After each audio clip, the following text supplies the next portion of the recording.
How's it going, guys? My name is Tavarish, and today I'm going to show you exactly how close the engine in my cheap Toyota MR2 Turbo got to blowing up, and also how to prevent this sort of thing from happening, because I do eventually want to drive it.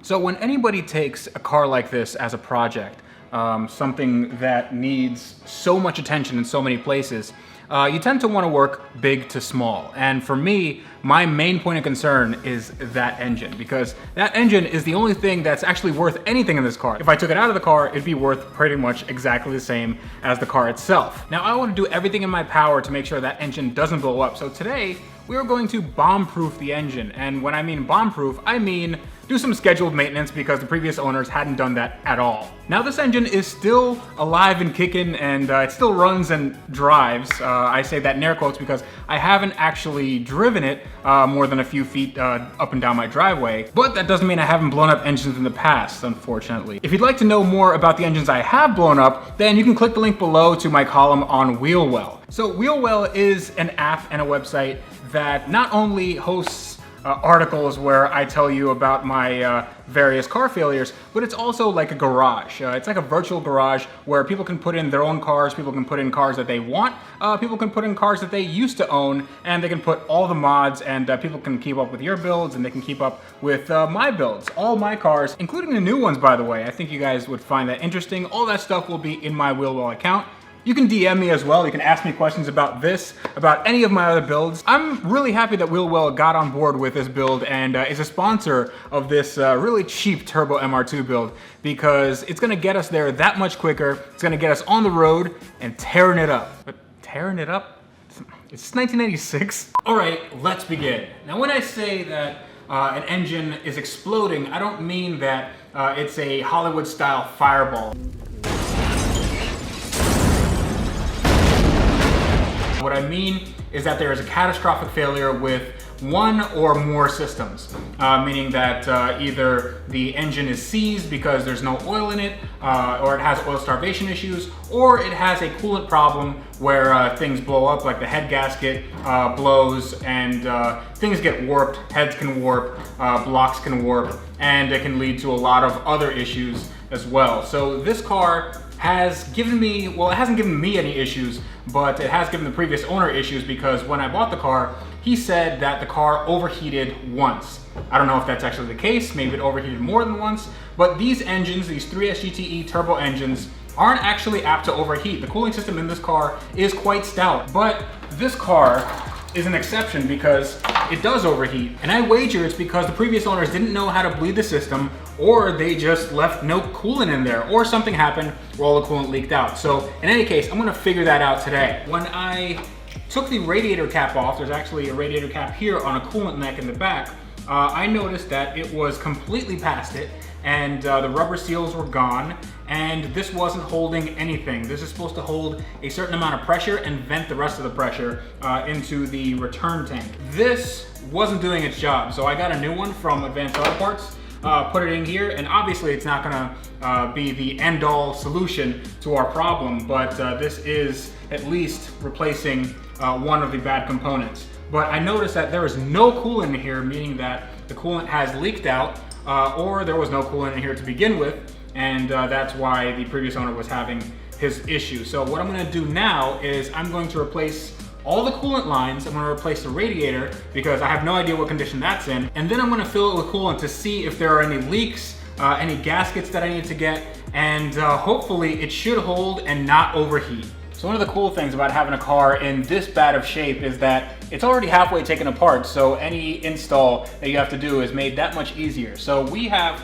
the radiator, which is in the front, with the engines in the back, and there are really long metal coolant lines going down the length of the car. This is not great. It's in not the best condition, so we're just gonna replace it with an aluminum radiator. It's just a regular aluminum radiator that you can get on eBay, but it is an upgrade. It is a little bit thicker. It has more cores, and it also looks a lot better. So let's get to it.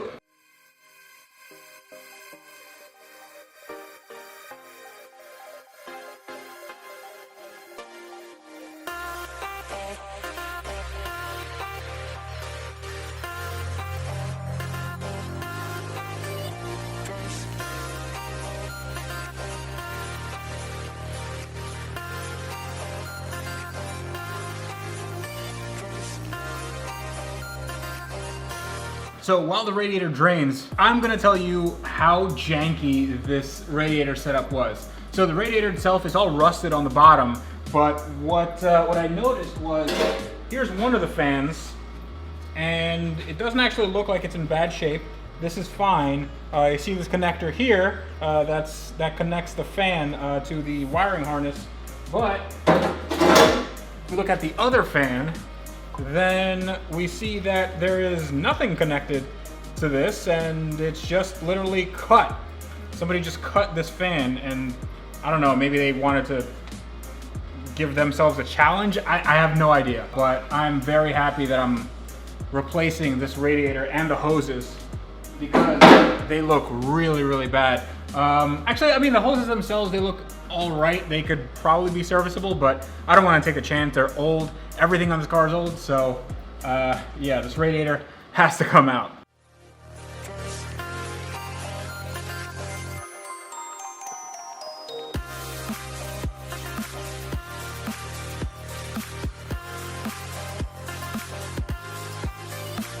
Okay, so there's a little bit of a change of plans. I'm not putting the fans on just because the fans are corroded steel, and I don't want that steel rubbing up against this soft aluminum because that will introduce after time and vibration and heat cycles and all that stuff. It's basically gonna wear a hole in my brand new aluminum radiator. So what I'll do is I'll order some aftermarket fans, and I'll also get something that's a little better at cooling, because these fans, I don't know about you, but these four blades ain't cutting it for me. I think having a good aftermarket solution would be good in this instance. But yeah, so in that case, I can't put the coolant in, and I can't bleed the system just because I won't know if it's overheating or not, just because the fans aren't working. So I'm gonna have to wait for that, which is a bummer, and it means that it delays any sort of test drive I can have in this car. But what we can do now is we can diagnose some of the oil issues that I have in the back. So here is the very leaky engine, and right away I can see that it's leaking from a few areas. Number one is right here. That is the turbo drain line. Unfortunately, I don't have a new one of those, and I think I need to order one, but we'll just have to live with that for now. But what I can do is I can take off this cork gasket that's not supposed to be there. These cars never came with cork gaskets. They just came with like an RTV. Actually, it's a Toyota's version. It's called FIPG, Form in Place Gasket. And that is supposed to go in between the metal and the metal. So I'm gonna take off this oil pan, which should be easy. I should just take off this length of exhaust. It's just a few bolts, and some of these bolts, they're just missing. And then a bunch of 10 millimeters, and then I should have the oil pan off. First, we're gonna drain the oil, obviously, because I don't want to take off an oil pan with oil in it.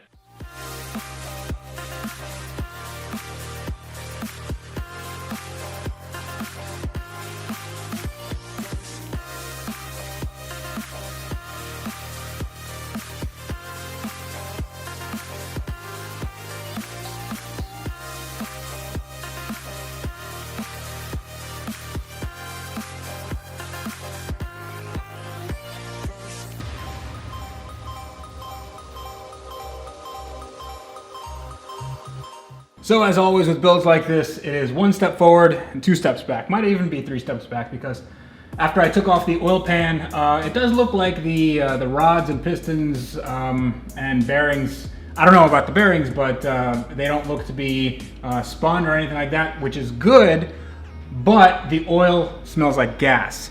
And oil doesn't particularly smell like gas in a healthy running car, but this is not a healthy running car. So I need to figure out why that is. So here's my idea. I think that maybe there's a leaky injector, and it's just leaking down over time into the pan. And it wasn't really that bad, but it was a noticeable smell of gas. And it wasn't, the oil didn't look milkshaky or anything like that. That would make me believe that there's a blown head gasket, but definitely could be a leaky injector, or perhaps bad rings, which I really don't want. But the car doesn't make any smoke which would be indicative of bad rings. So I'm kind of stumped. Maybe you guys can tell me in the comments.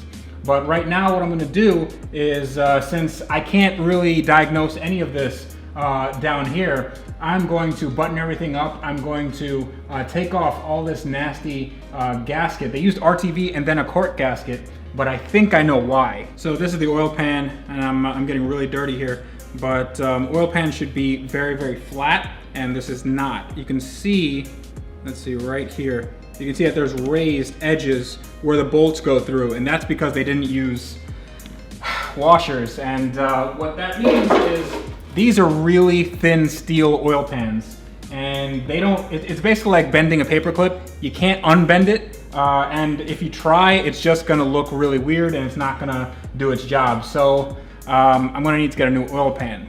And yeah, that's gonna be another, you know, I need to order another round of parts to make sure that this car doesn't leak. It's hard out. Man, they really abuse this car.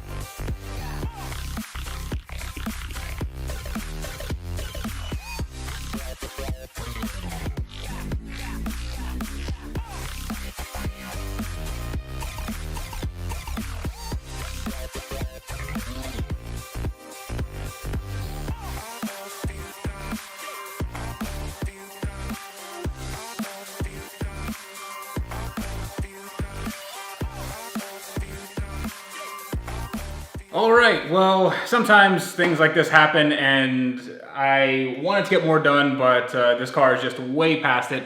I'm gonna need at least a new oil pan, probably some new injectors, because that's the only thing I can think of why gas would be in the oil pan itself. But I did reseal everything. I actually made sure that the oil pan was level, well, level enough. It is kind of thin steel. So I will be getting a new one of those, but I made sure that it was level. I kind of hammered it out just a little bit, and I put some Toyota OEM gasket maker, and that will be in the link below, and that is what Toyota recommends. They don't recommend the cork gasket that was on here. I don't know why they put that on. I think that was an aftermarket thing, but yeah, I wouldn't use cork gaskets on anything past the year 1973. I torqued everything to spec, which is 4 foot-pounds, and a lot of those 10mm bolts on the oil pan, they're very, very susceptible to breaking, so I made sure to get out my torque wrench, my little